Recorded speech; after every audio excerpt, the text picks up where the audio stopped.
but not least because I'm sure Bilawal Bhutto will continue to speak further and make a fool of himself. But he's now also spoken once again at the United Nations, Ambassador Mukherjee, calling Prime Minister Narendra Modi as the Temu version of Benjamin Netanyahu. Let's quickly listen into what he said. Mr. Modi is sort of the Temu version of Netanyahu. Okay? It's a poor copy. And we call upon the Indian government to not be inspired by the worst example. Ambassador Mukherjee, Bilawal Bhutto there seems very impressed with himself, you know, with this statement that he's made. He's smiling, he thinks it's really funny and that he's cracked a big joke. But the joke's on Pakistan, because we went in and, ma'am, how many terrorists did we end up killing in one single operation?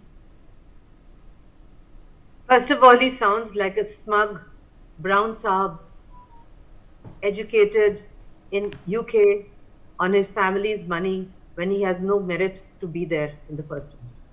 Unlike people like you and me who've been educated in India and who are complete, what I call myself a native diplomat.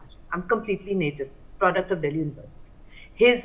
His Oxfordian accent makes me want to laugh in his face.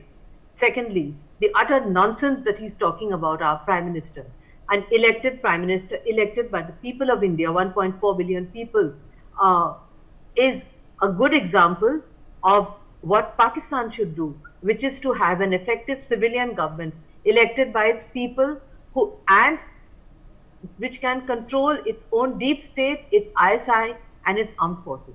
Bilawal Bhutto is so pathetic that he is not worth discussing. But if you ask me, Devika, I would say that he represents the generation of the ultra-privileged in Pakistan, completely out of sync with the normal Pakistani, completely unaware of the kind of devastations they go through in their daily life, not understanding that a Pakistani in Pakistan today is leading a miserable, deprived life like a least developed country in what used to be Africa's worst spots and which have developed all over Africa. The continent of Africa has developed, and Pakistan is sinking lower and lower and lower into that pit hole of a failed state.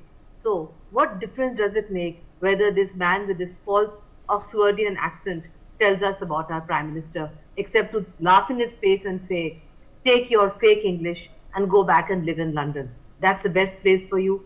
The Pakistani people don't deserve a fake leader like you. You are a disgrace to your family. You are a disgrace to your grandfather and to your mother. And you are a disgrace to your father's family roots. And I am sure that in his own family, people must be ashamed of him, because nobody could tolerate such supercilious way of speaking. And how dare he speak of our Prime Minister in this manner. We have never insulted the Pakistani leadership in this manner ever.